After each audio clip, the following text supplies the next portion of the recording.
በጣም የተወደዳችሁ የስፖርት 365 ዝግጅታችን ነው። ፕሪሚየር ሊጉ ሊጠናቀቅ ጥቂት ብቻ ይቀራል።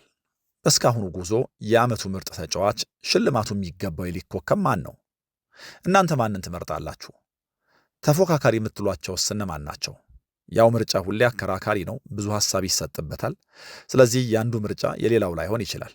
ግን ደግሞ ቁጥሮችና ተጽዕኗቸውን እያጣቀስን ይህን ሐሳብ እናነሳለን። አብራችሁኝ እንድትሆኑ በአክብሮት እጋብዛለሁ። ያው እንግዲህ ሊጉን እንደሚመራ ቡድን አርሰናል ብዙ ተጫዋቾች አሉት። ዴክላን ራይስ ግን ከነዚህ ሁሉ ቀዳሚው ነው። የአርሰናል የዋንጫ ጉዞ ውስጥ ትልቅ ድርሻ ከተወጡ ወይ ከሚወጡ ተጫዋቾች መካከል ዴክላን ራይስ አንደኛ ወይ ቀዳሚው ነው። ሜዳ ላይ በጣም አስደናቂ መሪ ነው። ቡድኑ ፎርዋርድ እንዲጫወት ከራሱ ሳጥን ወደ ተቃራኒው በፍጥነት እንዲሄድ ካስፈለገም ራይስ ትክክለኛው ምርጫ፣ ትክክለኛው ተጫዋች ነው። የተጋጣሚን ቡድን ጨዋታ ከማቋረጥ ከማጨናገፍ፣ የማጥቃት እንቅስቃሴያቸውን ከመግታት አንጻርም ዴክላን ራይስ በጣም የተዋጣለት ነው እና ደግሞ ለወጣት ተጫዋቾች በጣም ጥሩ ሜንቶር ነው። አርሰናል ውስጥ ያሉ በርካታ ወጣት ተጫዋቾች በዴክላን ራይስ መኖር ብዙ ይጠቀማሉ። በጫና መካከል ተረጋግቶ የሚታይ ተረጋግቶ የሚያረጋጋ ተጫዋችም ካስፈለገ እዚህ ስብስብ ውስጥ በትልቁ ሊጠቀስ የሚችለው ይሄ እንግሊዛዊ ነው። የቡድኑ አምበልና ዋነኛ ፈጣሪ ማርቲን ኦዴጋርድ በጉዳት ምክንያት ብዙ ጨዋታ ባላደረገበት በዚህ ሲዝን ዴክላን ራይስ አንድ ጨዋታ ብቻ ነው በጉዳት ያመለጠው። ይሄ ኦቨርሉክ የሚደረግ የተጫዋቾች ኳሊቲ ነው። ራሳቸውን ለጨዋታ ዝግጁ አድርጎ በየሁለት በየሶስት ቀኑ በሚደረጉ ጨዋታዎች ሳይጎዱ ለረዥም ጊዜ መጓዝ የሆነ ጊዜ የእድለኝነት ቢመስልም ግን ደግሞ ጥንካሬም ጭምር መሆኑ ሊካድ አይገባው። አንድ ጨዋታ ብቻ ነው በጉዳት ሚስ ያደረገው። 2 ጊዜ ነው የማስጠንቀቂያ ካርዶች ያየው። በተለይ የካርዶቹ ጉዳይ በጣም ያስደንቃል። የላቀ ጨዋታ የማንበብና የቦታ አያያዝ ውጤት ሆኖ እንጂ በዴክላን ራይስ ቦታ የሚጫወት ተጫዋች ከዚህ በላይ በጣም ብዙ ካርዶች ላይ ይገባው ነበር እና እንደዚህ ባለ የጫና ሲዝን አርሰናል ዋንጫ እንዲያመጣ የሚጠበቅበት ሳይሆን የሚገደድበት ሲዝን ላይ የራይስ ሜንታሊቲ ተረጋግቶ የማረጋጋት ጉዳይ ለአርሰናል ለቡድን አጋሮቹ በጣም ወሳኝ ነው። አርቴታ 2023 ላይ ተጫዋቹን ሲያመጣው ለቡድኑ ዴክላን ራይስ ላይት ሃውስ ነው የሚሆነው ወይ ደግሞ ዴክላን ራይስ ላይት ሃውስ ነው ብሎት ነበር። ይህንም በሚገባ ፕሩቭ እያደረገ ነው። ላይት ሃውስ ነው ሲል ሚኬል አርቴታ ምን ማለቱ ነው? ቡድኑን በአስቸጋሪ ጊዜ የሚመራ ጋይድ የሚያደርግ የቡድን አጋሮቹ ትኩረታቸውን እንዳያጡ ኦርጋናይዝድ እንደሆኑ ጨዋታዎችን እንዲጨርሱ በረዥሙ የውድድር ዘመን ከዋናው ነገር ትኩረታቸውን እንዳይነቅሉ ማድረግ እና ደግሞ የሆነ ኢንስፓይሬሽን እና አቅጣጫ የሚያሳያቸው ሲፈልጉ በትክክል ኢንስፓየር የሚያደርግ አቅጣጫ የሚያሳያቸው የመሪነት ክህሎት ያለው የሚመኩበት ሪላይ የሚያደርጉበት ማለት ነው። ላይት ሃውስ ሲል ሚኬል አርቴታ ይህን እያለ ነበርና ዴክላን ራይስ እንደዛ አይነት ተጫዋች ሆኗል እና በጥቅሉ የዚህ አርሰናል የልብ ምት ነው ዴክላን ራይስ ብሎ መናገር ይቻላል። ያው ዲፋክቶ ሊደር ይላሉ አደለ? ከሊደርሺፕ ጋር ተያይዞ ሰዎች እንደው ታይትሉ የሌላቸው ህጋዊ ውክልና ወይ ደግሞ ምርጫ ሳይደረግ ግን ደግሞ ሊደር ስለሆኑ ሰዎች ሲያነሱ ዲፋክቶ ሊደር እንደዛ አይነት ነው። በደንብ መሪነቱን ኤክሰርሳይዝ ያደርጋል። እየጮኸ ሲመራ ሲያስተባብር ምናምን ይታያል። ግን ደግሞ አስቀድሜ እንዳልኩት ያንን ለማድረግ ህጋዊ ውክልናዊ ምርጫ ግን የለውም። በተፈጥሮ ባገኘው የመሪነት ክህሎት ግን እንደዚህ ያለ ዲፋክቶ ሊደር ሆኖ ይታያል እና ከኳስ ጋርም ሆነ ከኳስ ውጪ ይሄንን ሚና በሚገባ የሚወጣ ተጫዋች እዚህ ስብስብ ውስጥ ዴክላን ራይስ ነው እና ቁጥሮችን በሚገባ ይደግፉታል። የዚህ የማገገም ሩጫዎቹ ኳስ የሚያስጥልበት መንገድ እና ደግሞ ከጥልቅ እየተነሳ የሚፈጥራቸው እድሎች እንግዲህ በፕሪሚየር ሊጉ እድሎች በመፍጠር 2ኛ ደረጃ ላይ ይቀመጣል ከብሩኖ ፈርናንዴዝ ቀጥሎ እና ምን ያክል አቅሙን እያሳደገ እንደመጣ የሚያሳይ ነው እና የዚህ አርሰናል ቡድን ሞተር ነው ብቻ ሳይሆን በጥቅሉ የተዋጣለት የተሟላ ሁሉን ማድረግ የሚችል አማካይ ነው። በጣም በትልቁ ሊነሱ ከሚገቡ ነገሮቹ አንዱ እንግዲህ አሁን የማጨናገፉ ጉዳይ፣ ሌሎችም ነገሮች ሁልጊዜ ከሚጫወትበት ቦታ ጋር ተያይዘው ይነሳሉ። ግን ይሄ የቦል ኬሪንግ ኤቢሊቲው ከራሱ ሳጥን ኳስ እየገፋ ወደ ተጋጣሚ ሶስተኛ የሜዳ ክፍል የሚገሰግስበት የሚጋልብበት ኳሊቲ በጣም በተለየ መንገድ ሊነሳ የሚገባው ነው እና ደግሞ እንዳስፈላጊነቱ በእነዚያ የማገገም ሩጫዎቹ ተከላካዮቹን መጋረድ ቢኖርበት አይነተኛ መጋረጃ ነው። በዚህኛው የውድድር ዘመን የሚኬል አርቴታ ቡድን ለዋንጫ ለመፎካከር የቆሙ ኳሶችን እንደ አማራጭ ከተጠቀመ የዴክላን ራይስ ተምዘግዛጊ ኳሶች ደግሞ በጣም ወሳኝ መሆናቸውን ልንዘነጋ አንችልም እና በእነዚህ ሁሉ ምክንያቶች የዓመቱ የፕሪሚየር ሊጉ ኮከብ ተጫዋች ተብሎ የመመረጥ ትልቅ እድል አለው እና አርሰናልን ዲፋይን የሚያደርጉት ነገሮች ሁሉ ራይስን ዲፋይን ያደርጉታል። አርሰናልን የሚገልጹት ነገሮች ሁሉ ራይስን ይገልጹታል። ለምሳሌ አርሰናል በመከላከል ጠንካራ ነው ካል እዚህ መከላከል ላይ ዴክላን ራይስ የሚያዋጣው ብዙ ነው። ከኳስ ጋር በጣም ምቾት አለው ካልን ከኳስ ጋር ባለ ምቾት አይታማም። ሴት ፒስን በደንብ ማስተር አድርጓል ካልን ሴት ፒስን ማስተር እንዲያደርጉ ምክንያቱ ዴክላን ራይስ ነው እና ወደ ሙሉ አማካይነት በደንብ ትራንስፎርምድ ሆኗል ተጫዋች። ወደ አርሰናል ከመጣ በኋላ እድገቱ በጣም የሚያስደንቅ ነው እና በየአጋጣሚው ሲናገር ለነገሩ ከመጣበት ጊዜ አንስቶ ለአሰልጣኙ ያለው ዋጋ ለአሰልጣኙ ያለው ክብር በጣም ያስደንቃልና ሚኬል አርቴታ ምን ያክል የተጫዋቹ እንደዚህ ያለ ብቃት ላይ መገኘት ምክንያት እንደሆነ አሰልጣኙ ነገሮችን በምን ያክል ልክ እንዳቀለለለት እና የተሻለ እንዲሆን እግር ኳስን በተለየ መንገድ እንዲረዳ አይኑን እንደገለጠለት ይናገራል እና አሁን መከላከልን ወደ ማጥቃት ከሚደረግ ሽግግር ጋር በሚገባ ባላንስ አድርጎ የሚጫወት በጫና ሲደናበር የማይታይ ተጫዋች ሆኗል እና በዚህ ምክንያት ዴክላን ራይስ በዚህ የውድድር ዘመን የፕሪሚየር ሊጉ ኮከብ ተብሎ የመመረጥ የዓመቱ ኮከብ ተብሎ የመመረጥ በጣም ትልቅ እድል አለው። አርሰናል በአውሮፓ መድረክ ረዥም ርቀት የሚጓዝ ከሆነ የባለንዶር ኮንቨርሴሽን ውስጥ የመግባትም እድል ይኖረዋል ዴክላን ራይስ። ያው ደግሞ የዓለም ዋንጫ ዓመት ነው። የእንግሊዝ ብሔራዊ ቡድን ለዓለም ዋንጫው ከሚታሰቡ ከሚታጩ ዓለም ዋንጫውን ለማንሳት የተሻለ ስብስብ አላቸው ተብሎ ከሚነገርላቸው ቡድኖች መካከል ነው እና የዴክላን ራይስ ጉዳይ በብሔራዊ ቡድንም ሊደገፍ ይችላል። በክለብ እግር ኳስ እንግዲህ 4 ውድድሮች ላይ አሉ እና በእነዚህ 4 ውድድሮች እንደሚያሳኩት የዋንጫ መጠን የበለጠ የዴክላን ራይስ የኮከብነት ጉዳይ ደግሞ ከፍ ብሎ ሊሰማ ይችላል። ሌላ በዚህ ውድድር ዘመን ኮከብ ሊሆን ይገባል ወይ ደግሞ የዓመቱ ኮከብ የመባል እድል አለው ተብሎ የሚታሰበው ተጫዋች የዩናይትዱ ብሩኖ ፈርናንዴዝ ነው። በጣም የላቀ ተጫዋች ነው። ከባባድ ነገሮችን ቀላል ማስመሰል የሚችል ቅድም ስለ ዴክላን ራይስ እንዳልኩት ኮንሲስተንትሊ ብዙ ጉዳት የሚባል ነገር ሳያገኘው ለረዥሙ የውድድር ጊዜ የሚጫወት ነው። ከአስቶን ቪላ ጋር ባደረጉት ጨዋታ ለኩና የሰጠው ኳስ እንዲሁ ለተቃራኒ ቡድን ተጫዋች በፌር ፕሌይ ወይ ደግሞ ለቡድን አጋሩ እንዲሁ ዝም ብሎ የሚመለስ ኳስ ነበር የሚመስለው። በጣም ግሩም ኳስ ነው የሰጠው እና በውድድር ዘመኑ ሁሉ ይህንን ሲያደርግ ነው የቆየው። እንግዲህ 16 አሲስቶች ላይ ደርሷል። የኬቪን ደብሮይን እና የቲየሪ ሆንሪን ክብረ ወሰን ለመጋራት 4 ብቻ ነው የሚቀረው። 98 እድሎች ፈጥሯል። እሱን ተከትሎ ያለው ዴክላን ራይስ ነው። በእርግጥ የዴክላን ራይስን ጉዳይ ከዚህ በፊትም እንዳነሳሁት ከብሩኖ ፈርናንዴዝ ጋር በዚህ በፈጠራቸው እድሎች ሊነጻጸር የማይገባው ዴክላን ራይስ የሚጫወትበት ቦታ ከብሩኖ ፈርናንዴዝ የተለየ በመሆኑ ነው። እንደውም ዴክላን ራይስን በዚህ ረገድ እንድናደንቀው ያደርጋል።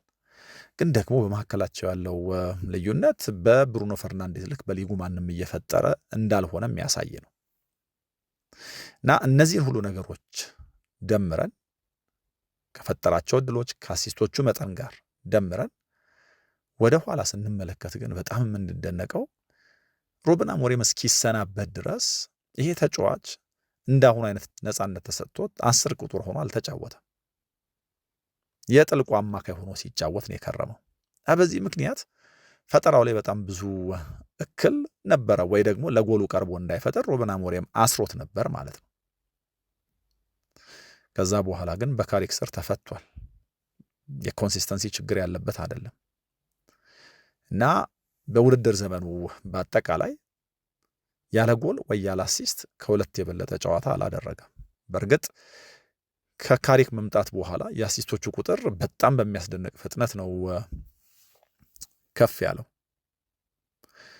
እንደ ዩናይትድ ግን አስከፊ የውድድር ዘመን ለነበረው ወይ ደግሞ በጣም መጥፎ በሆነ መንገድ የውድድር ዘመኑ ለጀመረ ቡድን የተጫዋቹ ስኬት በጣም የሚያስደንቅ ነው እና ከዚህ የላቀ ቡድን ውስጥ ቢሆን ምን ሊያደርግ ይችል ነበር የሚለው ከዚህ የተሻሉ ስለ አጥቂዎች ቢኖሩ ምን ሊያደርግ ይችል ነበር የሚለው በጣም ያስገርመኛል። ክሬቲቪቲው፣ መሪነቱ፣ አጠቃላይ ከማጥቃት ጋር የተያዙ ቁጥሮች ሁሉ የሚያስደንቁ ናቸው። ባለ ሁለት አሃዝ የአሲስት ቁጥር ላይ የደረሰ ተጫዋች በሊጉ የለም፣ ለብቻው ነው። ከቡድን አጋሮቹ አንጻር ግን በተለያዩ መለኪያዎች ከለካ ነው ደግሞ በሁሉም ረገድ አንደኛ ሆኖ እናገኘዋለን። ለምሳሌ በአሲስት የቡድኑ ቀዳሚ ነው፣ ያው የሊጉም ቀዳሚ ነው። በኤክስፔክትድ አሲስት ቀዳሚ ነው። በአጠቃላይ በፈጠራቸው እድሎች ቀዳሚ ነው። በፈጠራቸው ትልልቅ እድሎች ቀዳሚ ነው። በሰክሰስፉል ወይ ደግሞ በተሳኩ ቅብብሎቹ ቀዳሚ ነው። በሰክሰስፉል ፓሶቹ፣ በተቾቹ ቀዳሚ ነው። በሰንጣቂ ኳሶቹ ቀዳሚ ነው። መልሶ በነጠቃቸው ኳሶች ከተጋጣሚው ቀዳሚ ነው።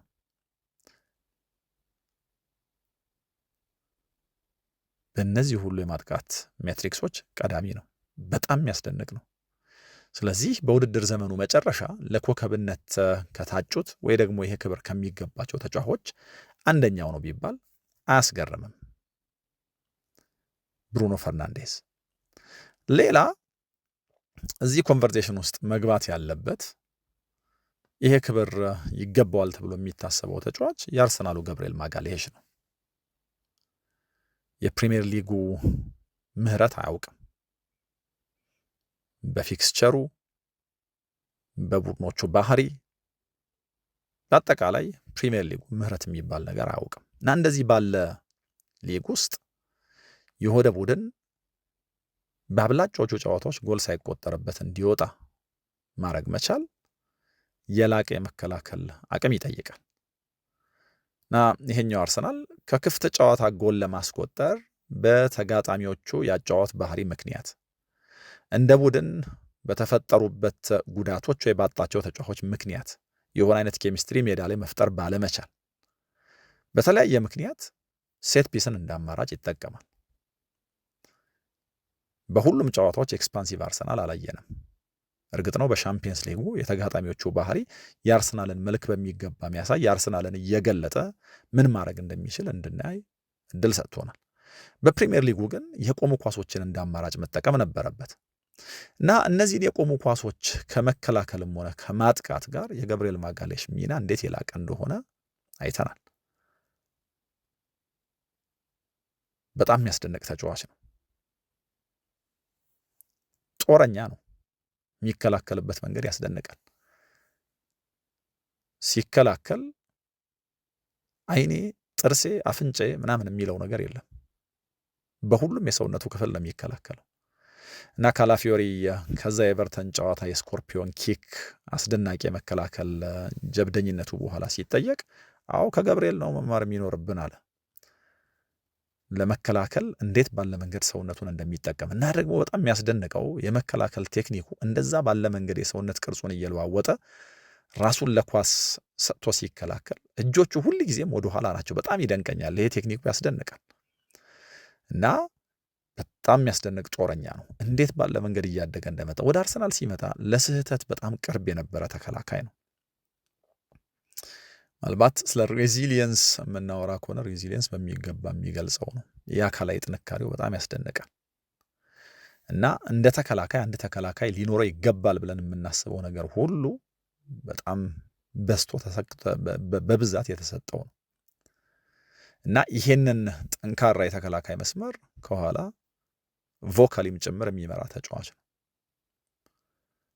አርሰናል በሊጉ በጣም ብዙ ክሊንሺት በመጠበቅ ይታወቃል እና ይህን ክሊንሺት ለመጠበቁ ዋነኛው ምክንያት እሱ ነው እና በአርሰናል ደጋፊዎች በጣም ነው የሚወደደው እና ብራዚላዊ ተጫዋቻቸውን በተመለከተ ብዙ ህብረ ዝማሬዎች አሏቸው። ዩ ፎል ኢን ላቭ አይ ኖ ዩ ዊል አውር ነምበር 6 ኢዝ ዘ ኪንግ ኦፍ ብራዚል አውር ሴንተር ሃፍ ሂ ዊል ጊቭ ዩ ሄል አውር ዎል አት ዘ ባክ ኢዝ ገብርኤል እያሉ ይዘምሩለታል። እና ከደጋፊዎቹ ጋር ያለው የስሜት ትስስር በጣም ያስደንቃል። ለእያንዳንዱ ሸርተቴው፣ ለእያንዳንዱ ክሊረንስ የሚያሳየው ሪያክሽን ደጋፊው በጥፍሩ እንዲቆም፣ ከቡድኑ ጀርባ እንዲሰለፍ፣ የስቴዲየሙ ሙት መንፈስ እንዲነቃ የሚያደርግ ነው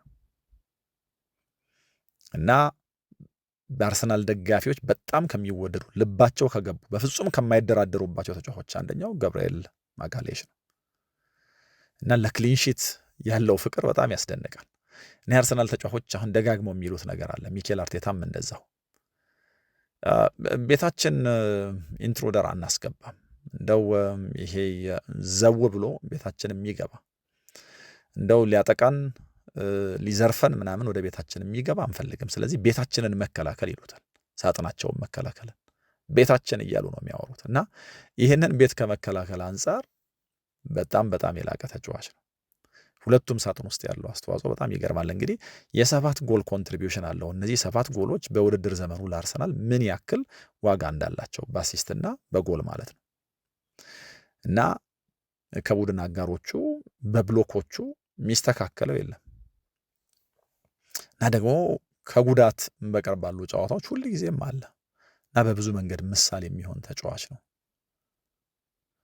እና በአውሮፓ እግር ኳስ በጣም ምርጡ ዲፌንሲቭ ቡድን አርሰናል ከሆነ የዚህ ዲፌንሲቭ ዩኒት መሪው እሱ ነው። ስለዚህ የውድድር ዘመኑ ሲጠናቀቅ ገብርኤል ማጋሌሽ የዚህ የውድድር ዘመን ኮከብ ነው ቢባል ብዙ የሚያስደንቅ ብዙ የሚያስገርም አይሆንም። ለእነዚህ ክብሮች መፎካከር የሚያስችል አስደናቂ ሲዝን እያሳለፈ ስላለ። ሌላኛው ተጫዋች ከዚሁ ከአርሰናል ዴቪድ ራያ ነው። እነዚህ ውድድሮች ላይ እነዚህ ፉክክሮች ላይ ብዙ ግብ ጠባቂዎች ሲወዳደሩ ሲፎካከሩ አናይም።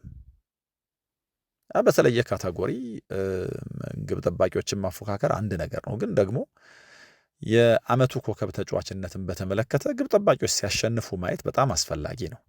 በእርግጥ ብዙ ጊዜ የሚባለው ይሄ ዶሚናንት የሆኑ ቡድኖች ግብ ጠባቂዎቻቸው ብዙ አይፈተኑምና የጨዋታ ኮከብ እየሆኑ የመውጣት እድላቸው በጣም ዝቅ ያለ ነው። ግን በፕሪሚየር ሊግ እግር ኳስ ትልቆቹ ቡድኖች በጣም ብዙ ይፈተናሉ። ያንን ጫና ተቋቁሞ በግብ ጠባቂዎቻቸው ልህቀት ፈተናውን ተሻግረው ወይ ደግሞ በጣም በጥቂቱ ተቆጥሮባቸው ብዙ አስቆጥረው ካልሆነ በስተቀር ሻምፒዮን መሆን አይቻልም እና ዴቪድ ራያ አርሰናል በዚህ ውድድር ዘመን የሊጉን ዋንጫ ቢያነሳ ምናልባት በጣት የሚቆጠሩና ወሳኝ የዚህ የዋንጫ ጉዞ አካላት ተብለው ከሚነገርላቸው ተጫዋቾች አንደኛው ነው እና በቅርቡ ያደረናቸውን ኳሶች የሻምፒየንስ ሊጉ እንኳን ጨዋታ ያስመለከተን ይሄንን ነው። የሊቨርኩሰኑ ጨዋታ ሊቨርኩሰን በቀላሉ ወደ ጨዋታ ሊመለስ የሚችልበት አጋጣሚ ላይ ዴቪድ ራያ በጣም የሚያስደንቅ ኳስ አክሽፏል። ግብ ጠባቂዎች ካዳኑት ይልቅ በሰሩት አንድ ስህተት ብዙ ጊዜ ሲወገዙ የጋዜጦች የፊት ገጽ ላይ ሲወጡ ርዕስ ሲሆኑ ማየት የተለመደ ነው። ምናልባት በአንዳንድ አጋጣሚዎች ስህተት ሰርቶ ሊሆን ይችላል፣ ግን ደግሞ ለቡድኑ ካስገኘው የነጥብ ድምር አንጻር ሽንፈቶችን የታደገበት ወይ ደግሞ መሪነቶችን ያስጠበቀበት አጋጣሚ በጣም በትልቁ ጎልቶ ይነሳል እና በሰጠው ባለው እያበረከተ ባለው ልክ ብዙ ውዳሴ ተሰጥቶታል ብዬ አላስብም። በጣም የሚያስደንቁ ሴቦች አሉት። የአየር ላይ ኳሶችን ከማክሸፍ አንጻር ለቁመቱ የበዛ ቅልጥፍና ነው ያለው። ለነገሩ አንቲሲፔሽኑ ቀድሞ የኳሶቹን አቅጣጫ የኳሶቹን አመጣጥ ማጤን ስለሚችል በዚህ ኳሊቲው ምናልባት የቁመት ማጠሩን ኮምፐንሴት ያደርጋል እና የአየር ላይ ኳሊቲው በጣም ያስደንቃል። ከዛ ደግሞ ለዘመናዊ ግብ ጠባቂ ዲስትሪቢዩሽን በጣም ወሳኝ ነገር ነው እና የኳስ ስርጭቱ አስተማማኝ፣ ከዛ ደግሞ በተለያየ ቫራይቲ የሚደረግ ነው። ለምሳሌ በእግሩ፣ በእጁ፣ በረዥሙ፣ ባጭሩ በጣም በተለያየ መንገድ ኳሶች ዲስትሪቢዩት ያደርጋል፣ ያሰራጫል እና ይሄ በጣም በጣም በሚያስደንቅ ልህቀት የሚደረግ ስለሆነ ዴቪድ ራያን እንድናደንቀው እንገደዳለን። የአርሰናል ማጥቃት በዚህ የውድድር ዘመን ቅድም እንዳልኩት በጉዳት ምክንያት የሆነ አይነት ኬሚስትሪ የቡድኑ ማጥቃት ላይ መፍጠር ስላልተቻለ ወይ ደግሞ በተጋጣሚዎቹ አፕሮች አንዳንዴም ዋንጫ ለማምጣት አርሰናል ካለበት ኤክስፔክቴሽን መነሻ በታሰበው ልክ በጣም ብዙ ጎሎች እያስቆጠረ የሚያሸንፍ አርሰናል አላየን ሊሆን ይችላል በፕሪሚየር ሊጉ የውድድር ዘመን እርዝማኔ። በእነዚህ ሁሉ አጋጣሚዎች ግን አርሰናል ለምሳሌ የአንድ ጎል ሊድ የአንድ ጎል መሪነት ቢኖረው ያንን ለማስጠበቅ ከራያ ብዙ ይጠብቃል እና ይህን የተከላካይ መስመር በጣም በልህቀት ከሚመሩት ተጫዋቾች አንደኛው ነው። በሊጉ በጣም ጥሩ ጥሩ ግብ ጠባቂዎች አሉ፣ ግን ደግሞ አሁን በራያ ደረጃ የሚጠሩ ግብ ጠባቂዎች ቁጥር ትንሽ ነው። ይህንን ስል ለምሳሌ ዶናሩማ ረስቸው አይደለም። ሲቲ ለዘመናት ከሃርት ወደ ብራቮ ከብራቮ ወደ ኤደርሰን ከተደረገ ሽግግር በኋላ ኤደርሰን ሲለቅ ጀምስ ትራፎርድ መጣ። የአካዳሚ ተጫዋቻቸው ነው እና ጀምስ ትራፎርድ በእነ ኤደርሰን ሞልድ የተሰራ ነው። በጣም ጥሩ እግር ኳስ መጫወት የሚችል ግብ ጠባቂ ነው። ግን ደግሞ ዶናሩማ የገበያ ኦፖርቹኒቲ ዶናሩማን ይዞላቸው መጣ። ሲቲ የመልሶ ማጥቃት ቡድን ሆነ። ዶናሩማ ደግሞ ጥሩ ሾት ስቶፐር ሆነ እና በጣም በጣም ግሩም ግብ ጠባቂ ነው። እድሜው ገና 26 ምናምን ነው ዶናሩማ። በጣም ያስደንቃል። ግን በከዚህ ቀደሙ ፕሮፋይል በጣም ጥሩ ሾት ስቶፐር ሆኖ አት ሴም ታይም በእግሩ የሚጫወት ግብ ጠባቂ ቢያገኝ ፔፕ ጓርዲዮላ የሚጠላ አይመስለኝም። ምክንያቱም ከኋላ ቢልድ ማድረግ ፔፕ የማይፈልገው ነገር አይደለም መቼስ። ለምሳሌ ኤደርሰን በጣም ግሩም ግብ ጠባቂ ነው። በእግሩ ሲጫወት በዚህ ልክ የላቀ ግብ ጠባቂ ስለማየታችን እጠራጠራለሁ። ግን በጣም ጥሩ ሾት ስቶፐር ደግሞ አይደለም። ለምሳሌ አሊሰን በእግሩ ሲጫወት በጣም ጥሩ ነው፣ በኤደርሰን ልክ ግን አይደለም። በሾት ስቶፒንግ ግን ከኤደርሰን ደግሞ የተሻለ ነበር። ስለዚህ አሁን ዶናሩማ በእግሩ ሲጫወት የሚለው ነገር ለምሳሌ ፈረንሳይ ውስጥ ዶናሩማን በመሸኘት ፓሪስ ሳን ዠርማን ስህተት ሰርቷል። ሻቫሊየን ነበር ያመጣው። ሻቫሊየ በጣም ግሩም ግብ ጠባቂ ነው በእግሩ ሲጫወት፣ ግን ደግሞ የጃን ሉጂ ዶናሩማ ሾት ስቶፒንግ የለውም እና በጣም አጉድለዋል። አንዳንድ ጊዜ ፔፕ እንዳደረገው ሊቆመር የሚችልበት አይነት ግብ ጠባቂ ነው ጂጂ ዶናሩማ። ምክንያቱም እንደው በእግሩ የመጫወት ውስንነቱ እንዳለ እንኳን ቢሆን ሾት ስቶፒንጉን እንደ አንድ መሳሪያ በመጠቀም ከኋላ ለመመስረት ሌላ ምርጫ እንጠቀማለን ወይ ደግሞ እንደው የግብ ጠባቂውን ውስንነት በተወሰነ መልኩ ለማሻሻል እንሞክራለን ሊል ይችላል እና እንደዚህ አይነት ቁማር ሊቆመርበት ይችላል። ግን በጥቅሉ ያየለ ኳሶች ሲይዝ በጣም ግሩም፣ ከዛ ደግሞ ባለፈ በጣም ጥሩ ሾት ስቶፐር፣ በዲስትሪቢዩሽኑም በጣም የተዋጣለት ግብ ጠባቂ እንፈልግ ከተባለ በሊጉ አሁን በላቀ ደረጃ ይህን እያደረገ ያለው ዴቪድ ራያ ነው ያለ ጥርጥር። እና ከረጅም ጊዜ በኋላ የአርሰናል ደጋፊዎች ከግብ ጠባቂ ጋር ተያይዞ የሚመጣን ጥርጣሬ ከውስጣቸው አውጥተው ጥለዋል። ዴቪድ ሲመን በጣም ሪላያብል ግብ ጠባቂ ነበር። ከዴቪድ ሲመን በኋላ በእርግጥ ለመጨረሻ ጊዜ ሳይሸነፍ ዋንጫ የወሰደው ቡድን ውስጥ የንስ ሌማን አለ። በጣም ጥሩ ግብ ጠባቂ ነው፣ ግን የሆነ ጊዜ ሊፈነዳ የሚችል ታይም ቦምብ ነው። ከዛ በኋላ አርሰናል በግብ ጠባቂ ለረዥም ጊዜ ተቸግሯል። አርሰናልን የማይመጥኑ ግብ ጠባቂዎች በዘመናት ውስጥ ታይተዋል። በዴቪድ ራያ ግን እነዚህ ሁሉ ጥያቄዎች ተመልሰዋል እና ይሄ በፕሪሚየር ሊጉ ብቻ ሳይሆን አሁን ዓለማችን ላይ ካሉ በጣም የላቁ ግብ ጠባቂዎች አንዱ ሆኗል ዴቪድ ራያ። አርሰናል እንደዚህ ያለ ግብ ጠባቂ ሳይዝ ወይ ደግሞ ግብ ጠባቂው ራምስዴል ቢሆን ኖሮ አርቴታ ያንን ውሳኔ ባይወስን ኖሮ በእርግጠኝነት መናገር የሚቻለው ለእንደዚህ አይነት ክብሮች አይፎካከርም፣ አይወዳደርም ነበር። የዚህ ቡድን መከላከል ምን ያክል ጠንካራ እንደሆነ፣ ግብ ጠባቂው ምን ያክል የላቀ እንደሆነ የሚያሳየ ሌላ ነገር ግን ዘንድሮ ለሶስተኛ ተከታታይ ዓመት ነው በነገራችን ላይ የጎልደን ግሎቭን የሚያገኘው። ይሄ በጣም የሚያስገርም ነው። ያለፉትን 2 ተከታታይ ዓመታት ጎልደን ግሎቭን ያገኘው ትንሽ ጎል የተቆጠረበት ግብ ጠባቂ እሱ ስለሆነና ዘንድሮም ይህንን ያደርገዋል። በጣም ጥሩ ሾት ስቶፐር ነው። ኳስ ስርጭቱ በጣም ያስደንቃል።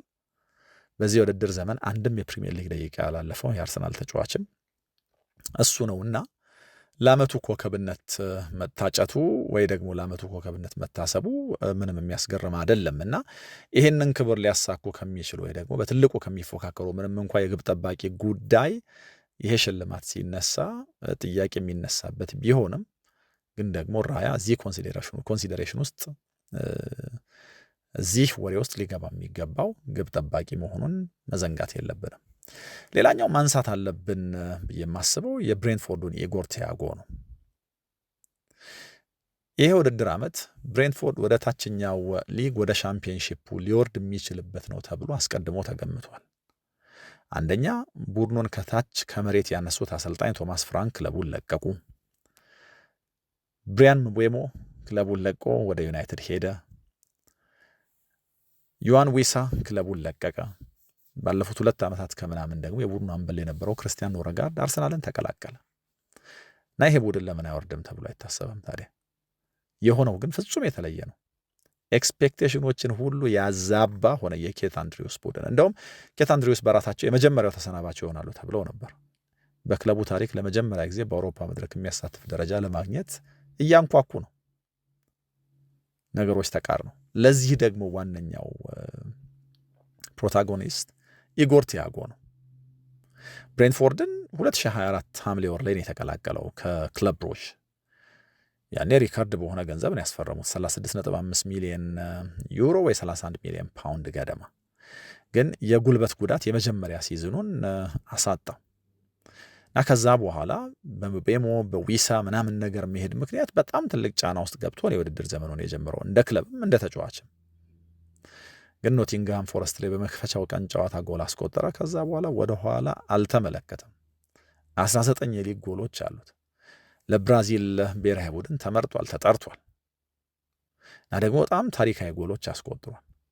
ለምሳሌ ሊቨርፑልን ሲያሸንፉ፣ ከዩናይትድ ጋር በተደረገ ከኒውካስል ጋር በተደረገ ጨዋታ እና ደግሞ ኤቨርተንን 4-2 ባሸነፉበትም ጨዋታ ሃትሪክ ሰርቷል።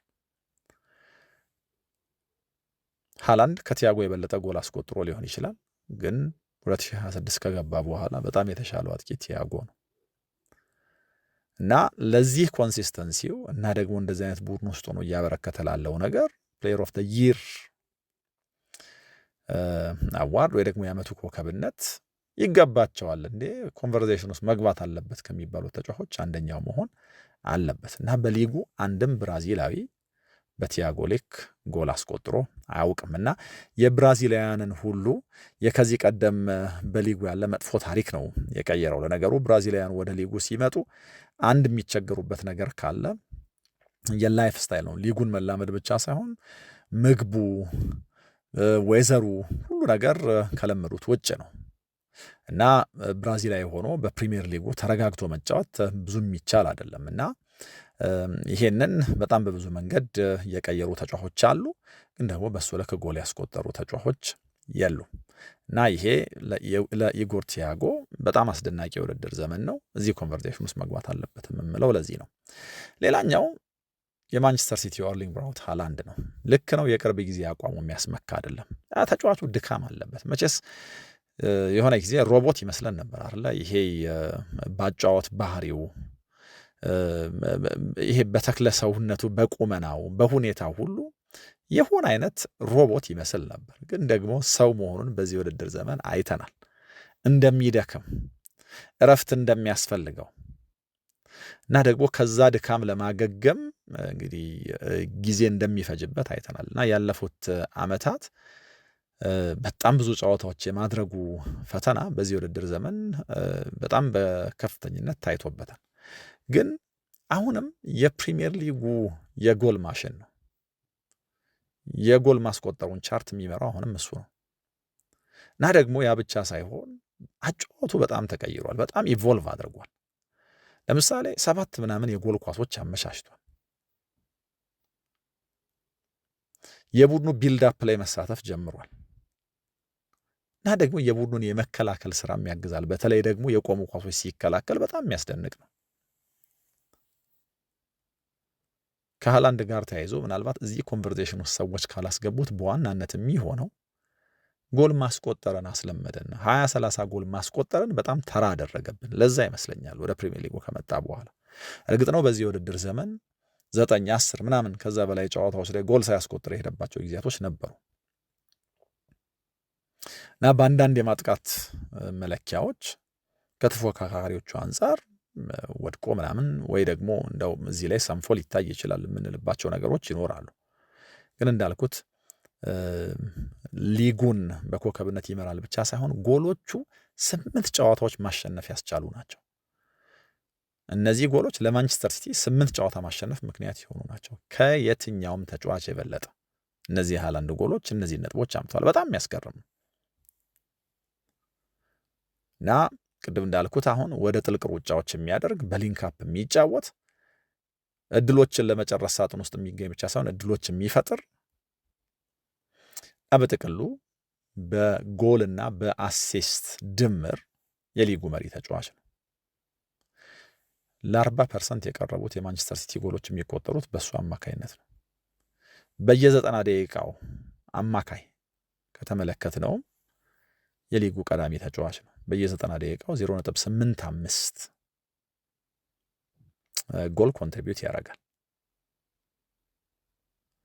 በኤክስፔክትድ ጎልስ ሜትሪክስም ይህንን ነገር ልናየው እንችላለን እና ሃላንድን በፍጹም ኦቨርሉክ ማድረግ አይቻልም እና የሃላንድ ጉዳይ በትልቁ ሊነሳ የሚገባው ጉዳይ ነው። ሌላኛው እዚህ ኮንቨርሴሽን ውስጥ እንደው ጠንካራ ካንዲዴት ጠንካራ እጩ እንኳን ባይሆን መግባት አለበት ተብሎ የሚታሰበው ዣኦ ፔድሮ ነው። ተጫዋቹን እንደ መስመር አጥቂ እንደ አጥቂ አማካይ መጠቀም የተለመደ ነበር። ሮሴኒየር ግን ሞር ኦፍ ሴንትራሊ እንዲጫወት መሀል ለመሀል እንዲጫወት አድርገውት የተለየ ጭራቁ ሆኗል። በጣም ጥሩ ፎርም ላይ ነው ያለው። በእርግጥ እነዚህ የሻምፒየንስ ሊግ ጨዋታዎች ላይ ኳይት ነበር እና አሰልጣኙ በእርግጥ ትንሽ የቸኮሉ ቢመስልም ከሃላንድ ጋር አነጻጽረውታል። ግን ደግሞ በማንም አልቀየረው የሚል አስተያየትም ሰጥተዋል። ያው ልቀይርም ቢሉ የሚቻል ስላልሆነ ነው። በእርግጥ ግን ፍጥነቱ፣ የጊዜና የቦታ አጠቃቀሙ፣ ፊኒሺንጉ ሁሉ በጣም የሚያስደንቅ ነው እና ከክፍት ጨዋታ ብዙ ጎል በማስቆጠር የሚበልጠው ሃላንድ ብቻ ነው እና እዚህ ኮንቨርሴሽን ውስጥ መግባት ያለበት ወይ ደግሞ በዚህ ውድድር ዘመን ላደረገው ነገር ሊመሰገኑ ከሚገባቸው ተጫዋቾች አንደኛው ነው። ሌላኛው ዶሚኒክ ሶቦስላይ ነው። ቨርሳታይል ነው።